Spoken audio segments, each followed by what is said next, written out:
Bienvenidos a la tercera temporada del conversatorio online de INRED, Radio TV Libre, que se transmite por Facebook Live. En el episodio hablaremos sobre el sistema penitenciario, la aplicación del estado de excepción y las posibles respuestas para atender a la crisis penitenciaria en el Ecuador.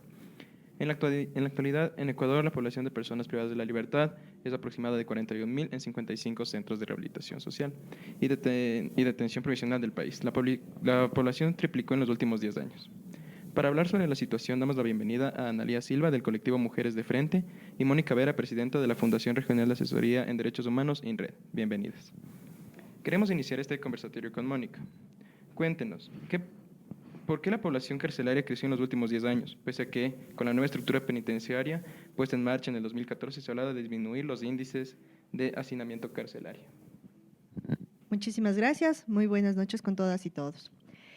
Justamente la falta de una política integral, de mirar y de trabajar conjuntamente con las personas privadas de libertad en esta política fue una de las fallas que considero que están afectando en este momento y que llevó a una crisis penitenciaria. En este sentido, se miró solamente un tema de construcción de la infraestructura, de aumento de cárceles, mas no se vio a la situación de la raíz que conlleva la problemática del sistema penitenciario. ¿Y a qué me refiero a esta situación de raíz que conlleva? A que no se vio finalmente esta articulación con otras instituciones como el Consejo de la Judicatura para evitar el uso indiscriminado del encarcelamiento. Pero además tampoco se miró alternativas para las personas que de un momento al otro salen de las cárceles y tienen que reinsertarse en la sociedad y que lamentablemente no hay unas políticas laborales para que ellas puedan vincularse en ámbitos de trabajo y poder generar también ingresos para subsistir. Esta falta de políticas lo que genera es que vuelvan a reincidir y que nuevamente estén en los centros de privación. Vuelvo a repetir, faltó una verdadera política integral pensando en que el sistema penitenciario no solo conlleva un tema de infraestructura, sino que va mucho más allá. Bien, ahora, Analía Silva, integrante fundadora del colectivo Mujeres de Frente, constituida por personas presas y no presas dedicada a la producción de conocimientos y acción política entre mujeres diversas y desiguales en la cárcel de mujeres de Quito. Cuéntenos, ustedes como colectivo, ¿cuáles son los problemas que han identificado que ocurren en las cárceles de mujeres? Uno de los problemas es el horario de visita, que hace que muchas personas dejen abandonadas a los privados de libertad, porque también es las distancias, el tiempo y los horarios que tienen las personas privadas de libertad. Hace que la gente, las personas los familiares, hace que imposible la visita para las personas que están privadas. Esa es una de las tantas problemáticas que existe, porque en la cárcel en realidad no existe una humanidad, no existe respeto, existe una discriminación. Hace eso que la gente también, hace que la gente también se vuelva agresiva por el hecho de sentirse solos, sentirse abandonados y saber que no hay no hay unas autoridades que se den cuenta de lo que está pasando dentro de las cárceles y con las personas. Creo que deberían ser tratadas también psicológicamente, porque en realidad el encierro afecta a todo ser humano. Como bien sabemos, el pasado 16 de mayo del 2019, el gobierno del presidente Lenín Moreno declaró estado de excepción en el sistema penitenciario a nivel nacional. Mónica, cuéntanos, ¿cómo mira la aplicación de este decreto que lleva cerca de 45 días vigentes? A ver, el decreto mediante el cual se declaró un estado de excepción solo tuvo un enfoque seguritista y eso es una de las preocupaciones que nos ha llevado a las diferentes organizaciones de la sociedad civil, como también a los familiares y las personas privadas de libertad. Nos ha mirado de manera integral. Es así que este enfoque tan seguritista lo que ha provocado es que durante esta temporada de estado de excepción existan 11 muertos y que es totalmente alarmante que, a pesar de haberse activado tanto la Policía Nacional como las Fuerzas Armadas, hayan existido más número de muertos que previo al estado de excepción de lo que va el año. Es así que en lo que va del año, según las cifras, que no consideramos que sean las reales, pero las que finalmente los medios de comunicación nos emiten, están de 19 muertos hasta el mes de junio. Es una preocupación en este sentido porque se tenía que haber trabajado de manera integral. Conocemos que recién en la mañana de hoy, el organismo técnico del Sistema Nacional de Rehabilitación Social se reunió para trabajar el tema de cómo llevar esta crisis penitenciaria. Esto se tenía que haber hecho desde el inicio del año, desde años anteriores, porque este organismo está conformado se estableció la creación de este organismo a partir de la promulgación del Código Orgánico Integral Penal y está constituido desde el año 2016 el reglamento del sistema y del organismo como tal en el año 2018. Eso estamos hablando que si el organismo ya estaba constituido, en el año del 2018 ya se tenía que haber trabajado en una verdadera política integral de rehabilitación social, no solamente desde un enfoque seguritista, desde un enfoque de segregar a una población, de tenerlos dentro de estos espacios, sino verlos como verdaderos seres humanos que debe estar articulada con otras instituciones. Es así que este organismo debe estar compuesto por tanto el Ministerio de Educación, Ministerio de Cultura, Ministerio de Salud, la Secretaría de Derechos Humanos, la misma Secretaría Nacional de Personas Adultas Privadas de Libertad y adolescentes infractores, entre otros, que son los encargados de generar esta política. Y además de la vigilancia constante que debe mantener el mecanismo nacional de prevención contra la tortura a través de la Defensoría del Pueblo. Finalmente, estamos viendo que no es el resultado. Sabemos que un estado de excepción no es el resultado para enfrentar una crisis carcelaria, sino más bien va a generar más tensiones y vamos a tener que constatar más muertos que pueden seguir viniendo en los siguientes días.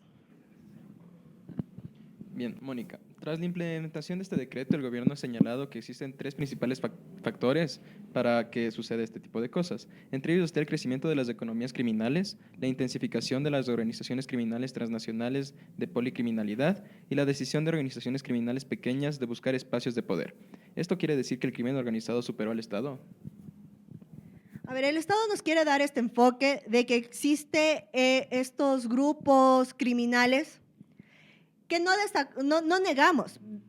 Siempre en las cárceles han existido este tipo de grupos, pero no es la razón y no considero que sean los argumentos para el Estado. El Estado siempre se ha olvidado del sistema penitenciario.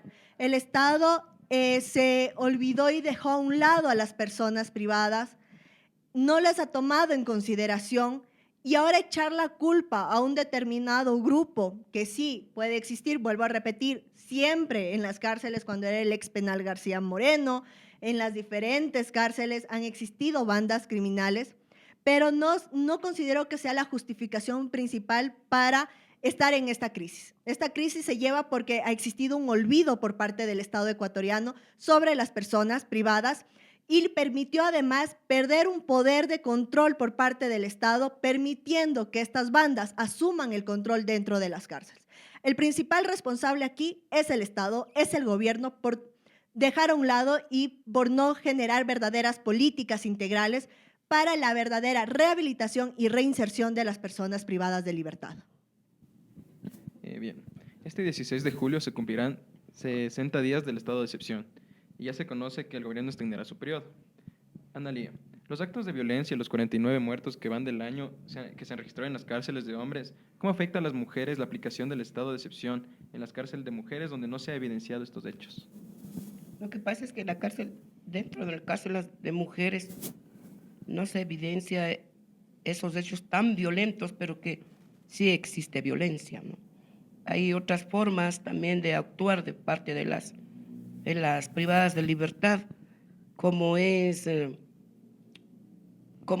ahora ellas, la moda de ellas, cómo violentan a las demás compañeras, es mirando, o sea, cortándoles el cabello, vendiéndoles cabello para hacer extensiones. Existe también el, el soborno, ¿no? Que yo te pago y tú me cuidas, porque tienen miedo, porque sí generalizan miedo las muchachas, un grupo también de personas que son las mujeres, un grupo de mujeres más fuertes, más temibles. Entonces, y en vista y presencia y en compañía muchas veces de las mismas guías hacen horrores y las guías no pueden hacer nada en contra de eso, en auxiliarle a la persona que es más débil, ¿no? Con estas chicas que son más fuertes.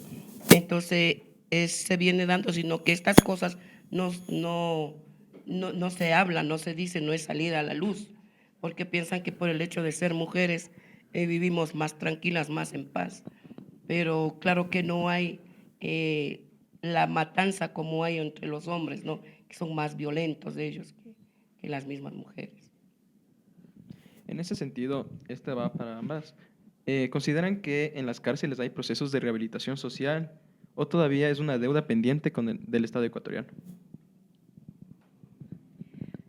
Bueno, nosotros miramos desde la sociedad civil, tal vez miramos desde un enfoque más para afuera, pero sí tiene una deuda muy fuerte el Estado, y creo que es a nivel de la región, de una verdadera rehabilitación y reinserción. El Estado, vuelvo a repetir, ha dejado en olvido. Los presupuestos para el sistema penitenciario son bajos. En este estado de excepción tenía que haber inyectado capital para poder enfrentar la crisis penitenciaria, no solo, vuelvo a repetir, desde un enfoque seguritista, activando a las Fuerzas Armadas y a la Policía Nacional, sino haber, de una u otra manera, contribuir con las demás áreas, como es el tema laboral, el tema cultural, el tema de salud, de educación. En ese sentido, el Estado está en una deuda con las personas privadas de libertad. Si no toma medidas emergentes desde estos diferentes enfoques que conlleva un trabajo integral, continuará con la deuda. Y finalmente, en algún momento será responsable a nivel internacional de todas las muertes que han sucedido en la actualidad, sin descartar que el Estado ecuatoriano ya tiene diferentes casos en los cuales se ha demostrado a nivel internacional que ha faltado, no ha logrado llevar a cabo una verdadera política y que ha vulnerado derechos de mujeres, de personas adultas, de mujeres embarazadas, de hombres, de adolescentes dentro de los sistemas penitenciarios. Analía, ¿tú qué consideras que en las cárceles existe un proceso de rehabilitación social o de igual manera es una deuda pendiente del Estado ecuatoriano? Sí, es como dijo mi compañera Mónica, es una deuda del Estado. No hay una verdadera rehabilitación, por eso es que hay que la gente sale y vuelve a reincidir. Entonces, es un lugar donde la gente hace, como decir, casa para ellos, ¿no? Porque si hubiera una rehabilitación, hubiera un interés del Estado en que la gente que está dentro se capacite, estudie, se prepare para salir luego a afrontar afrontarse afuera en la calle. Entonces, esta gente no tuviera que reincidir y volver de nuevo al lugar. Entonces se hacen carne de presidio, porque en realidad no hay una mano amiga, no hay el Estado que esté pendiente de las personas, ni dentro, peor cuando salen las personas. La norma internacional para el control de cárceles recomienda tener un agente de seguridad penitenciaria por cada 10 personas privadas de la libertad. Recomendación que no se cumple en el Ecuador porque apenas existe un guía por cada 27 presos. Para Ricardo Camacho, ex subsecretario de Rehabilitación Social, esta situación se agrava cuando al menos 20% del personal ha caído en actos de corrupción debido a factores como bajo sueldo, falta de una carrera profesional y capacitación. Frente a esto, Mónica, ¿qué debería hacer el Estado? A ver, una frase que yo creo que es pertinente para hablar justamente del punto que tú tratas es que las cárceles son el reflejo de la sociedad. Lo mismo que está pasando en nuestros espacios, aquí en las calles, en las instituciones del Estado, Y en el tema de corrupción, lo mismo se refleja dentro de las cárceles, lo mismo está sucediendo. Mientras los gobiernos no enfrenten las crisis económicas que llevan acá, que no miren una manera de garantizar los derechos de las personas, tanto fuera como dentro de las cárceles, y permitan además que estas influencias, estos poderes económicos, estas mafias delincuenciales que existen, sigan manejando, el tema de corrupción va a mantenerse y va a mantenerse en cualquier espacio. No es de escandalizarnos que dentro de las cárceles exista este tema de corrupción, desde los altos mandos de los funcionarios como de los mismos privados de libertad, ya que eso también sucede fuera de las cárceles. Podemos ver las noticias constantemente de todos los temas de corrupción que suceden en nuestros espacios. Aquí es un verdadero trabajo y creo que quienes funjan de ministros, de los directores de los centros de rehabilitación, deben tener conciencia de su trabajo, que están trabajando dentro de un espacio del Estado, de las funciones, pero que además se deben finalmente también a personas, a seres humanos. Dejar a un lado estos temas de corrupción, dejar el tema de considerarlos como una sociedad que no se va a poder reinsertar nuevamente, sino verlos como realmente personas, sujetos de derechos que tienen todos los derechos como cualquier otra persona, con sus limitantes, y una de esas limitantes es la privación de la libertad. Pero en lo demás tienen derecho a la salud, tienen derecho a la educación, tienen derecho a una cultura, al tema familiar, que es una de las cosas que lamentamos muchísimo, cómo poco a poco y con este nuevo modelo de gestión penitenciario se ha dividido tanto que en muchos de los casos están siendo olvidados, y es una de las grandes preocupaciones, y es un resentimiento como ser humano también se va generando.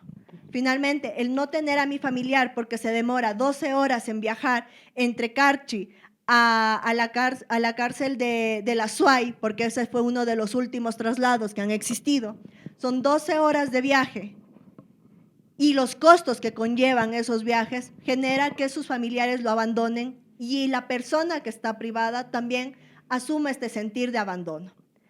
Las demás circunstancias también, el no tener una verdadera protección por parte del Estado, permite, como decía Analía, que existan estas mafias que entre comillas, te aseguran tu protección, y de igual manera con los funcionarios. Entonces, aquí es de ponerse realmente la camiseta de trabajo, de considerarse que estamos trabajando para un grupo de personas, para seres humanos, y que deben ser tratados con dignidad. Y así también evitaríamos el tema de corrupción que está dentro de todos los espacios, no solo del sistema penitenciario, sino dentro de todas las esferas. Tanto INRED como el colectivo Mujeres de Frente viene trabajando la situación de las cárceles en el Ecuador. En ese sentido, quisiera preguntar a las dos, ¿creen necesario la ampliación del estado de excepción? Y de no ser así, la sociedad civil, ¿qué plantea para resolver esta situación?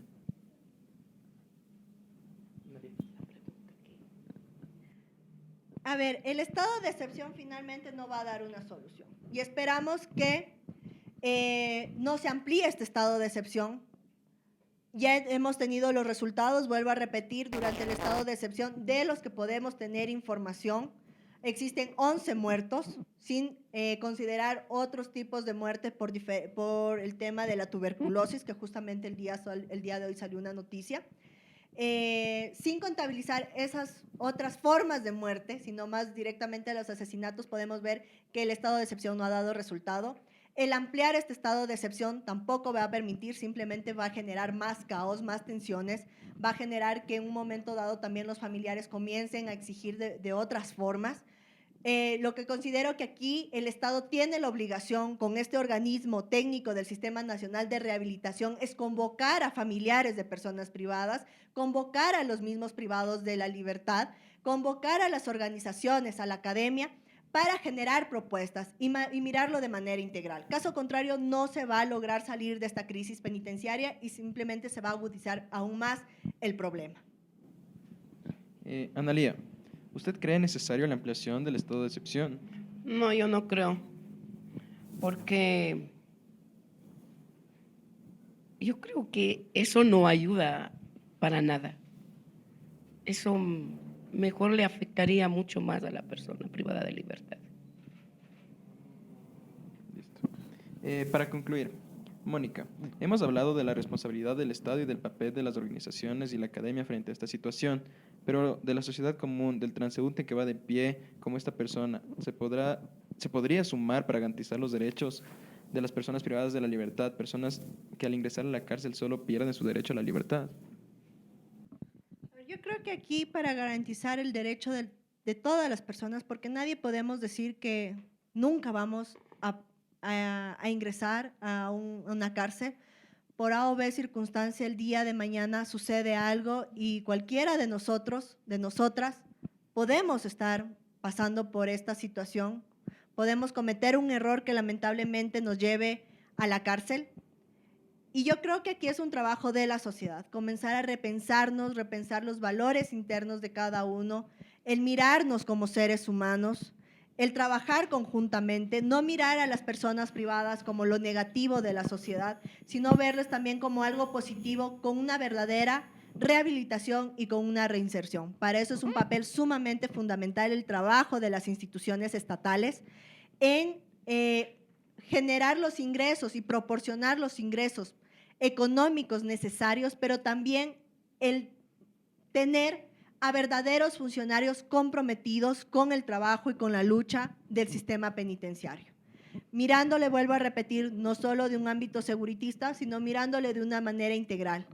En ese sentido, el Estado puede valerse de muchos instrumentos internacionales, de muchas directrices y finalmente del apoyo de la sociedad civil, de los propios privados de la libertad, que son los que van a dar mayor insumo para poder salir de la crisis penitenciaria, y de los familiares, que son las personas que tienen el contacto constantemente. Y la sociedad entrando a discusión, debatiendo, mirando qué posibilidades, siempre dando propuestas propositivas para generar debate y también de una u otra manera eso obligará al Estado a que tome en consideración el garantizar los derechos de las personas privadas de libertad.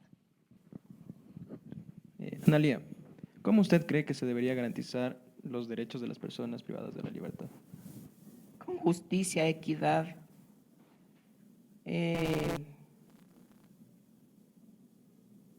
creo que con un poco de conciencia, mirando que nosotros, el hecho de haber cometido un error no quiere decir que seamos las personas no deseadas, que nosotros también necesitamos y deseamos ser bien vistos por la sociedad, por nuestras familias, y que nosotros como seres humanos también necesitan una segunda oportunidad. Bien. Muchas gracias a todos los usuarios que han seguido esta transmisión del conversatorio online de INRED Digital. Gracias a ustedes y continuamos haciendo estos conversatorios. Queremos agradecer por acompañarnos a Analía Silva del colectivo Mujeres de Frente y a Mónica Vera, presidenta de la Fundación Regional de Asesoría en Derechos Humanos. Hoy discutimos la situación del sistema penitenciario.